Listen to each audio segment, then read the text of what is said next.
नमस्कार, मी वर्षा आणि माझ्या VK रेसिपी अँड व्लॉग चॅनलमध्ये तुम्हा सर्वांचं अगदी मनापासून स्वागत. तर त्या दिवशी मी दुधाच्या साईपासून तूप बनवलं होतं आणि तूप बनवलं आणि जे लोणी काढलं त्यापासून जे पाणी होतं त्यापासून पनीर बनवलं होतं. तर त्याच पनीरपासून आता मी भाजी बनवणार होती. तर भाजी वैष्णवी बनवणार होती, पण त्याची तयारी मी करून ठेवली होती कारण ती गेली होती मावशीच्या घराकडे. त्यामुळे तर मग पालक आणली होती मार्केटमधून, ती छान स्वच्छ धुवून घेतली. म्हणजे पानं चांगले पानं काढून घेतले आणि जे खराब झालेले पानं होते ते फेकून दिले. आणि त्यानंतर मग छान पानं तोडून स्वच्छ 2-3 पाण्याने धुवून टाकली. नंतर एका भांड्यामध्ये पाणी उकळवायसाठी ठेवलं, त्यात थोडं मीठ टाकलं आणि मीठ टाकल्यानंतर पाण्याला उकळी आल्यानंतर पालक मग 10 मिनिटे त्यामध्ये बुडवून ठेवली.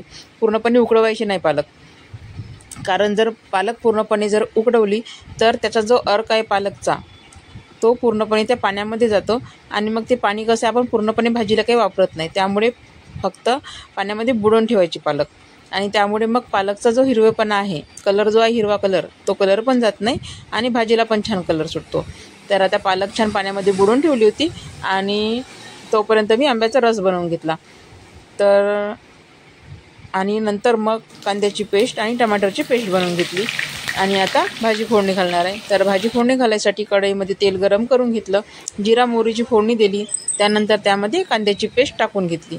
कांद्याची पेस्ट यासाठी पहिले टाकायची की तसं तर पहिले भाजीमध्ये खडे मसाले टाकायचे असतात, परंतु डायरेक्ट जर आपण खडे मसाले टाकले तर तेल गरम झाल्यानंतर खडे मसाले हे जळून जातात.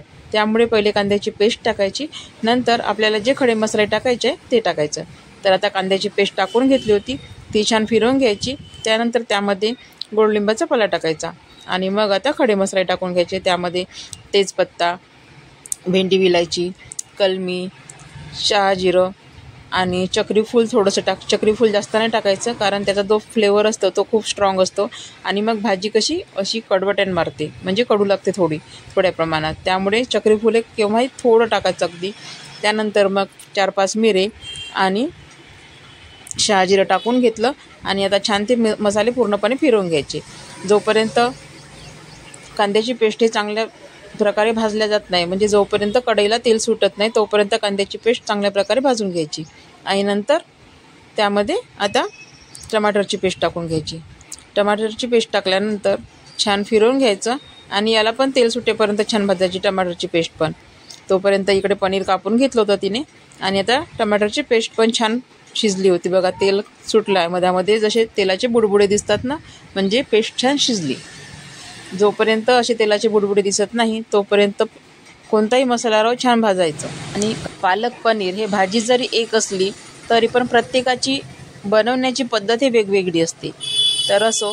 आणि आता धना पावडर, जिरा पावडर टाकून घेतला होता, हा पण छान फिरवून घेतला. आणि आता टाकायचा आहे गरम मसाला, म्हणजे मी जो घरी बनवलेला आहे मसाला तो मसाला टाकून घ्यायचा आहे. आणि तो अगदी थोडा टाकला आहे कारण त्यामध्ये टाकणार आहे हा वाघमारेचा मटण मसाला टाकणार आहे. तर नाव जरी मटण मसाला असला तरी यामध्ये जे आपण खडे मसाले वापरतो तेच मसाले असतात, परंतु आता काय प्रत्येक कंपनीचे नावं हे वेगवेगळे असतात त्यामुळे. आणि आता तिने टाकलं आहे हे मसाले शिजायसाठी थोडं पाणी. म्हणजे मी म्हटलं ना आत्ताच, प्रत्येकाची बनवायची पद्धत ही वेगवेगळी असते. ती म्हणाली की मम्मी हे पहिले मसाले छान पाणी टाकून शिजू द्यायचे आणि नंतरच त्यामध्ये मग तिखट मीठ टाकायचं. आता तिने थोडं पाणी टाकल्यानंतर मसाले छान पूर्णपणे शिजू दिले तेल सुटेपर्यंत आणि आता त्यामध्ये ती तिखट मीठ टाकून राहिली आहे. तर तिखट 4 चमचे टाकलं आणि मीठ 2 चम्मच टाकलं आहे छोट्या चम्मचने. आणि हळद टाकून घेतली होती पहिलेच तिने. आणि आता छान तिखट मीठ छान शिजू द्यायचं आणि त्यानंतर मग त्यामध्ये जी आपण पालकची ग्रेव्ही जी बनवली होती ती टाकायची. आता छान तिखट मिठाला पण तेल सुटलं होतं आणि आता टाकले पालकची ग्रेव्ही. पालकची ग्रेव्ही टाकल्यानंतर छान फिरवून घ्यायचं. नंतर त्याच भांड्यामध्ये थोडंसं पाणी टाकायचं कारण पालकची ग्रेव्ही हे पूर्णपणे भांड्यातून निघत नाही. त्यामुळे पुन्हा भांड्यामध्ये थोडंसं पाणी टाकून हलवून घ्यायचं आणि ते पाणी पण टाकून घ्यायचं. बघा किती छान कलर सुटला आहे ना भाजीला आणि इतका छान सुगंध येत होता, म्हणजे वास कसा सगळीकडे पसरला होता. खूप छान भाजीचा वास येत होता आणि खूप छान झाली पण होती भाजी. आणि ही भाजी बनवली होती आम्ही 9-10 लोकांसाठी भाजी होती. आणि आता पालक पण छान शिजली होती म्हणजे तेल सुटेपर्यंत. आणि आता टाकलं आहे पनीर. पनीर टाकल्यानंतर मग आपल्याला जेवढा रस्सा पाहिजे तेवढं पाणी टाकून घ्यायचं आता. आणि आता सांबार टाकून घेतला आहे आणि त्यानंतर मग त्यामध्ये तिने टाकलं आहे पाणी. आता जेवढा रस्सा पाहिजे तेवढं पाणी टाकून घेतलं आणि अशा प्रकारे पालक पनीरची छान भाजी बनवली वैष्णवीने आज. आणि खूप छान झाली होती भाजी, सगळ्यांना आवडली. आणि यासोबत मी आता आंब्याचा रस, पोळ्या, भात सगळा स्वयंपाक बनवला होता. फक्त भाजी तिने बनवली होती. मी म्हटलं ना, प्रत्येकाची भाजी बनवण्याची पद्धत ही वेगवेगळी असते. माझी वेगळी आहे, तिची वेगळी आहे आणि तुम्ही पण बनवा तरी तुमची पण वेगळीच असते. आणि आता टाकलं होतं तिने कस्तुरी मेथी.